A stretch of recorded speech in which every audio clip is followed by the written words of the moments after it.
نحمده ونصلي على رسوله الكريم أما بعد فقد قال رسول الله صلى الله عليه وسلم حب الوطن من الإيمان أو كما قال عليه الصلاة والسلام.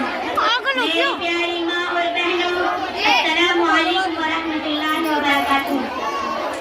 ہندوستان قومی یکجہتی گنگا جمنا تہذیب کا علم بردار ہے. یہ ایسا چمن ہے جہاں امن و آشتی اور اتحاد ملی کے بے شمار پھول کھلتے ہیں.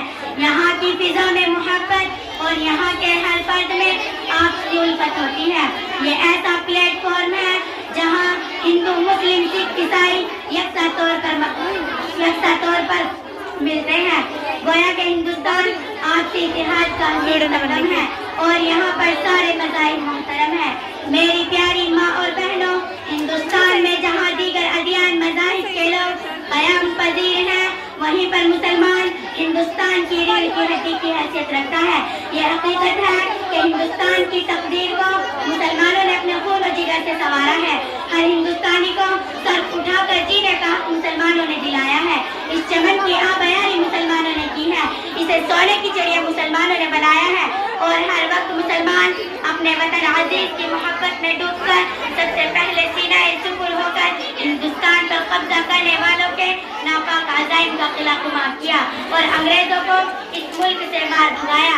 انگریزوں کے خلاف علم بغاوت بلند کر کے اپنی جوان بیویوں کو بیوہ بنا کر، اپنے بچوں کو یتیم کر کے، اپنی گردنیں کٹا کر، اپنے خون کو پانی کی طرح بہا کر ہر آنے والی باطل طاقت کا علماء مسلم اور عوام نے مقابلہ کیا اور ان کے ناپاک منصوبوں کی دھجیاں اڑا دی اور ان سے یہ بات کہہ ڈالی کہ جب تک ہندوستان میں مسلمان موجود رہے گا اس وقت تک اس ملک کو غیروں کے حوالے نہیں کیا جا سکتا. اس وطن کو ہم سے کوئی نہیں چھین سکتا. ہم اپنی جانیں تو دے سکتے ہیں مگر ہندوستان نہیں دے سکتے، اس لیے کہ یہ وطن سے زیادہ پیارا ہے. اس کی تقدیر کو ہم نے نکھارا ہے. یہ بات مسلمانوں نے ہی تو کہی تھی. سارے جہاں سے اچھا ہندوستان ہمارا، سارے جہاں سے اچھا ہندوستان ہمارا، ہم بلبلے ہیں اس لیے گلستان ہمارا.